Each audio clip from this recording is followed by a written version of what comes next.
माँ।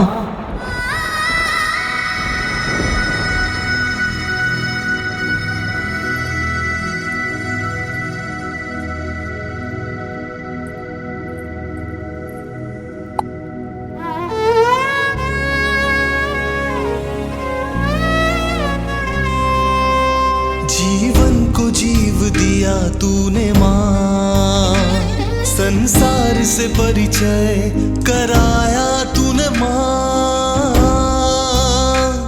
उन ईश्वर से भी लड़ जाऊंगा जो तू मुझसे रूठ जाए माँ।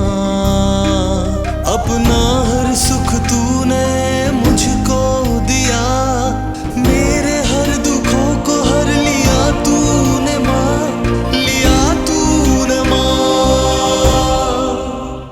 तेरे आंचल के कोने में मेरा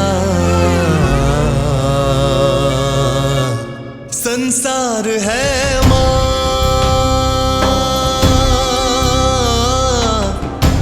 संसार है माँ।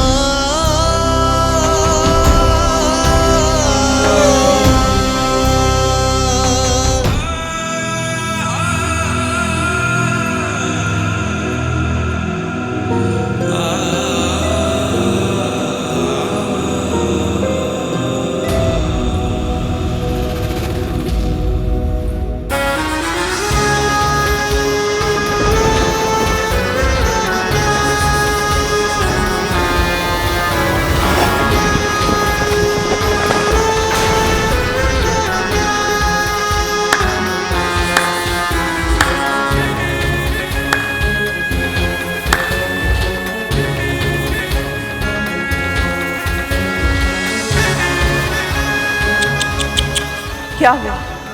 माँ नहीं मानी? मानेगी भी नहीं, क्योंकि इस बार तूने केवल उसकी अवज्ञा नहीं की है, मेरी भी की है। और वो अच्छे से जानती है कि इस बात का कितना बड़ा मूल्य चुकाना पड़ेगा तुम दोनों को।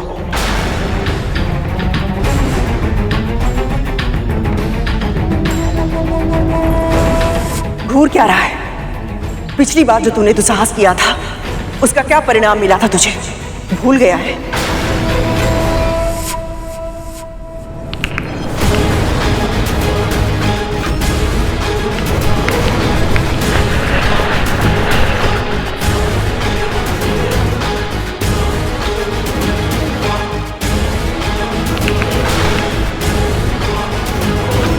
मुट्ठी बीच रहा है, आक्रमण करेगा मुझ पे।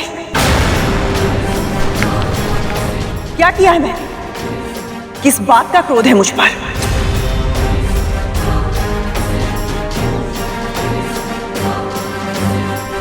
आवेश में दांत पीसना बंद कर और बता, सत्य का पता करने गया था ना तू? क्या पता चला तुझे? ये पता चला कि कैसे तेरी माँ ने तेरे भाई को अर्ध विकसित रूप में जन्म लेने के लिए विवश कर दिया था?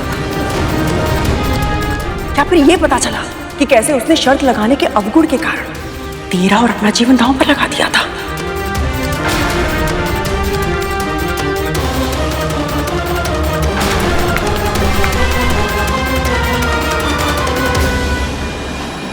ये मुझे उकसाने का प्रयास कर रही है ताकि मैं आवेश में आकर वो कर जाऊं जो ये मुझसे करवाना चाहती है, पर मैं इनकी चाल का मोहरा नहीं बनूंगा। अभी मुझे केवल ये पता चला है कि माँ इनकी दासी कैसे बनी, ये नहीं पता चला कि मैं उन्हें दास्ता से मुक्त कैसे कराऊं। इसलिए पहले मुझे उपाय खोजना है, फिर सही समय पर सही तरह से लक्ष्य प्राप्त करना है, पर उसके लिए मुझे अभी सूझबूझ का परिचय देना होगा।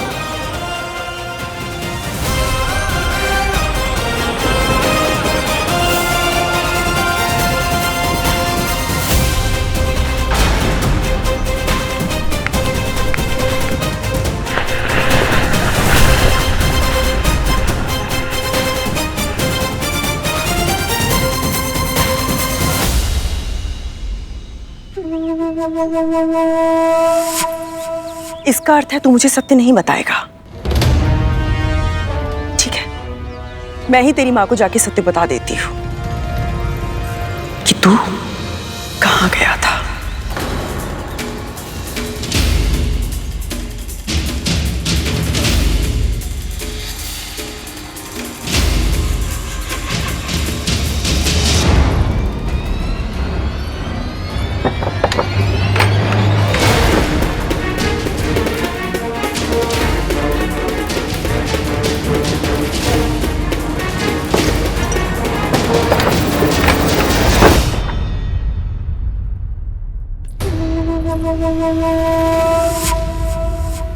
अपने प्रभु विष्णु जी को जितना प्रसन्न करना है तुझे कर ले विंता, पर मूर्खता करने पर प्रभु एक ही बार सहायता करते हैं, बार बार नहीं। क्या कहना चाहती हैं आप? तुझे क्या लगता है तेरा मेरा स्वप्न पूरा क्यों नहीं हुआ? ये तेरी पूजा का फल था, तेरे पुण्य कर्म थे जो आज तेरा पुत्र जीवित है, वरना होना तो वही था जो तूने और मैंने स्वप्न में देखा था।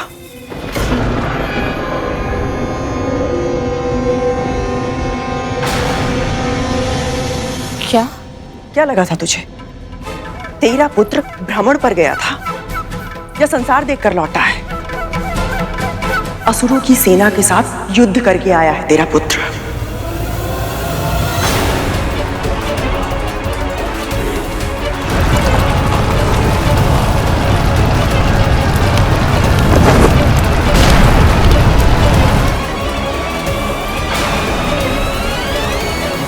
गरुड़ अपने प्रश्नों के उत्तर ढूंढने के लिए अदिति दीदी तक पहुंच गया था।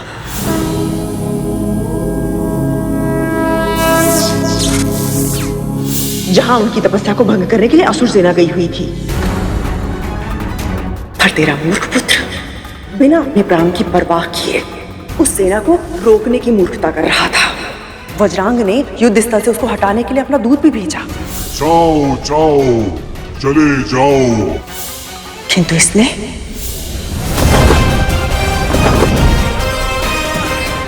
इस तप की रक्षा का लिया है मैंने संकल्प।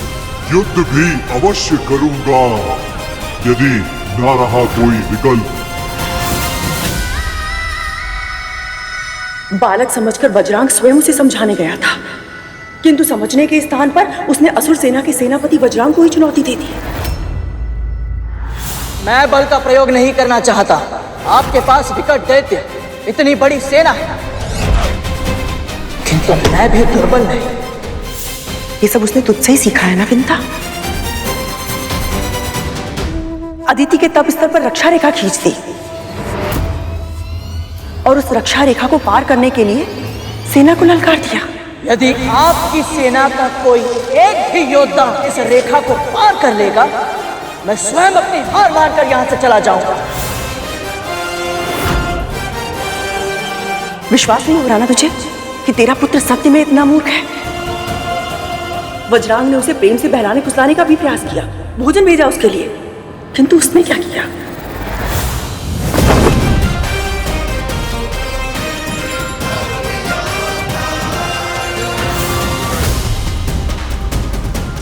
ऐसे ही आंसू बहाएगी यदि समय रहते तूने अपने पुत्र को नहीं समझाया। इतना कुछ होने के बाद भी वो नहीं रुका, अपने प्राणों को दांव पर लगाकर एक के बाद एक असुर से युद्ध करता रहा। यहां तक कि स्वयं पाताल भैरवी भी आई थी उसे वज्रांग के मार्ग से हटाने के लिए, किंतु गरुड़ ने उनके क्रोध की परवाह नहीं की, अपना स्थान नहीं छोड़ा। अदिति दीदी के तप की रक्षा के लिए डटकर खड़ा रहा तेरा मूर्ख पुत्र। तू मारा जाएगा गरुड़। यदि यही मेरी नियति है तो फिर मैं चाहकर भी इसे बदल नहीं सकता। और जब स्वयं पाताल भैरवी ने उसके प्राण लेने का निश्चय किया तो अपनी अंतिम इच्छा पूरी करने की विनती करके शिव शंकर की पूजा करने लगा।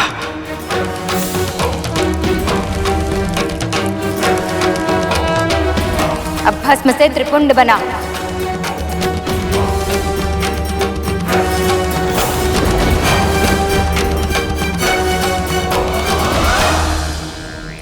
तुझे तेरे पुत्र को और भी अनुशासन में रखना होगा विंता, ताकि वो ऐसी मूर्खता कभी ना करे। वो तो मेरे कहने पर दीदी वहां गई और समय रहते उसने युद्ध को रोक दिया, वरना तेरा पुत्र आज जीवित नहीं होता। भला परोपकार करने के लिए अपने प्राण संकट में डालने की मूर्खता कौन करता है?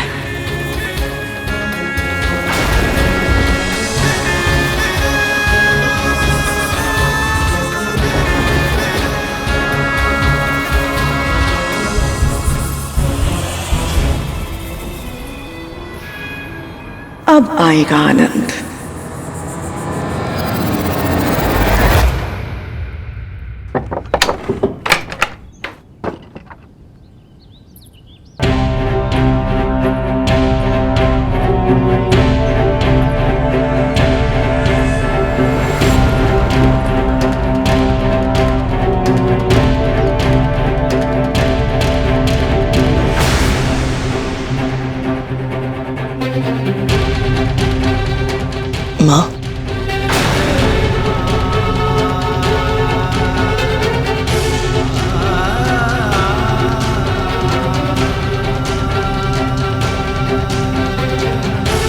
मुझे क्षमा कर दीजिए माँ। मैं इतनी बड़ी भूल फिर कभी नहीं करूंगा। पर मैं चाहती हूँ तू ऐसी भूल बार बार करे।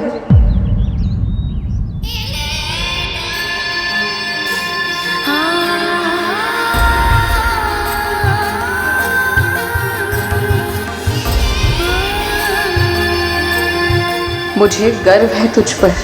तूने धर्म की रक्षा कर मेरे दिए हुए संस्कारों की लाज रखी है पुत्र।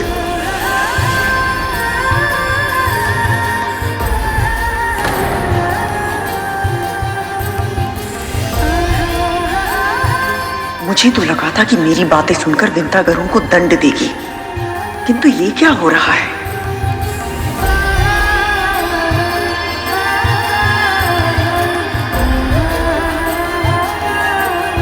आपको सत्य पता चल गया माँ? दीदी ने कद्रू दीदी को बताया और उन्होंने मुझे कि कैसे तूने अदिति दीदी की तपस्या की रक्षा के लिए अपने प्राणों को दांव पर लगा दिया।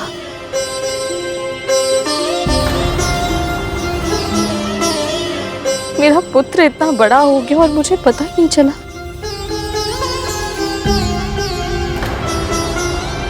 तो बड़ी माँ को केवल मेरे अदिति माँ तक पहुंचने के बारे में ही पता है और कुछ नहीं। तूने इतना बड़ा परोपकार किया, मेरे संस्कारों की लाज रखी और मैंने तुझे। माँ, आप माँ है मेरी। जो भी करती है मेरे भले के लिए तो करती है।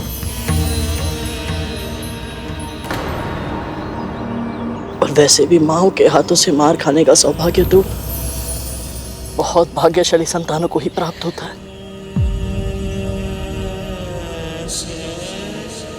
और यदि एक बार मार खा लो तो बहुत देर तक भूख भी नहीं लगती। कैसी माँ हूँ मैं? तू इतने समय बाद इतनी लंबी यात्रा करके आया है और मैंने तुझसे ये तक नहीं पूछा कि तुझे भूख लगी है कि नहीं। तू चल, अभी मेरे साथ चल। मेरे सामने आंखें करके अपना आहार कर। मेरा बनाया भोजन तेरी भूख नहीं मिटा सकता तो क्या हुआ, मैं तुझे खाते देख प्रसन्न तो हो सकती हूँ ना?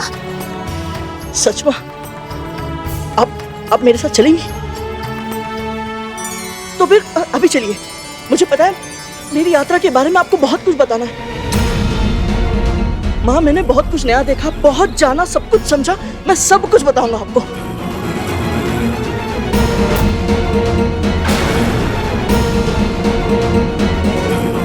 अब ये किस यात्रा की बात कर रहा है और ये विंता को क्या बताना चाहता है? मुझे बहुत कुछ बताना है आपको माँ, चलिए।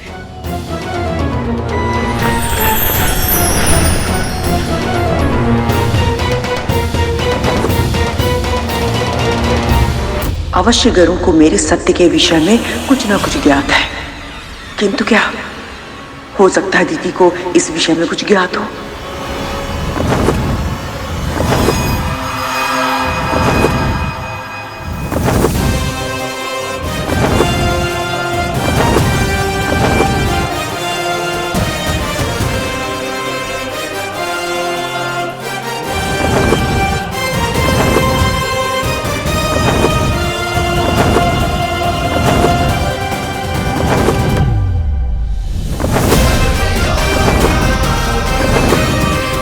गरुड़, धीरे।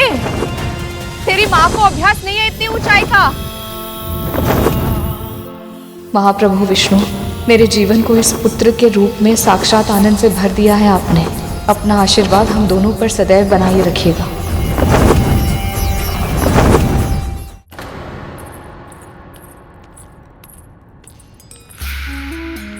क्या हुआ कद्रू, इतनी शीघ्रता में क्यों बुलाया मुझे?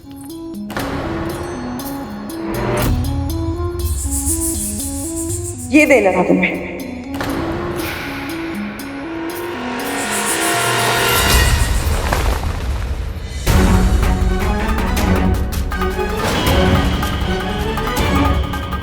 कहना क्या चाहती हो तुम? गरुड़ को कैसे पराजित किया जा सकता है, इसका भेद मैंने ही तुम्हें बताया था ना। फिर भी वो पूरी असुर सेना को हराकर सकुशल वापस लौट आया है। इसका अर्थ तो यही हुआ ना, तुम्हारे पुत्रों को विशेष रूप से वज्रांग को बहुत हानि पहुंची होगी। तन के घाव तो ये औषधि दूर कर देगी, किंतु जो आत्मविश्वास घायल हुआ है उसे कैसे ठीक करोगी तुम?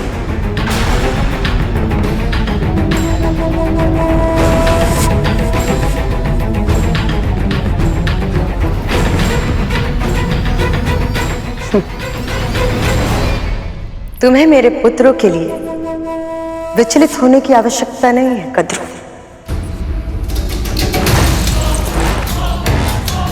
चिंता ही करनी है तो अपनी और अपने पुत्रों की करो,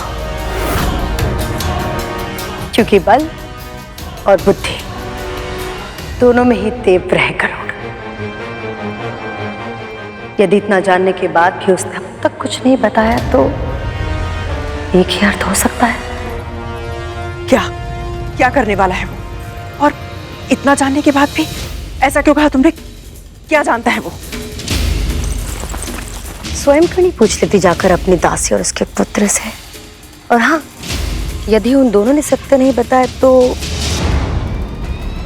समझ जाना कि विद्रोह के बीज जड़ पकड़ चुके हैं।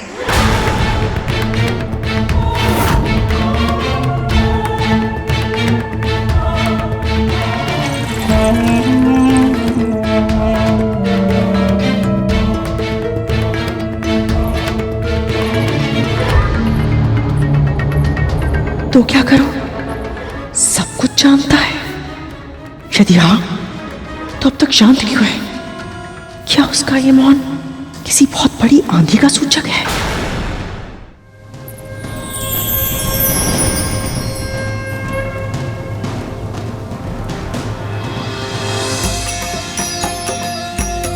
ये तो वही स्थान है जहां आपने मुझे संस्कार दिए थे।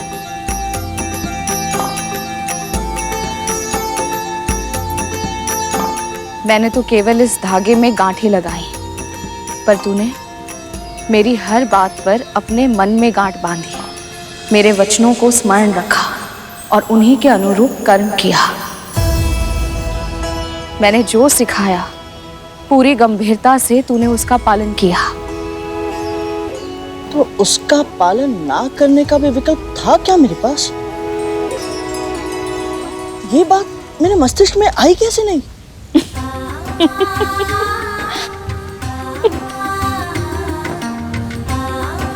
माँ, आपके मुंह से निकला हर एक वचन मेरे लिए ईश्वर की वाणी है, जिसकी उपेक्षा करना संभव ही नहीं है। मैं बस यही चाहता हूं माँ कि आप सदैव ऐसे ही मुस्कुराती रहें, सदैव प्रसन्न रहें, सुखी रहे। जब तक तू मेरे पास है, मैं हर परिस्थिति में सुखी ही रहूंगी।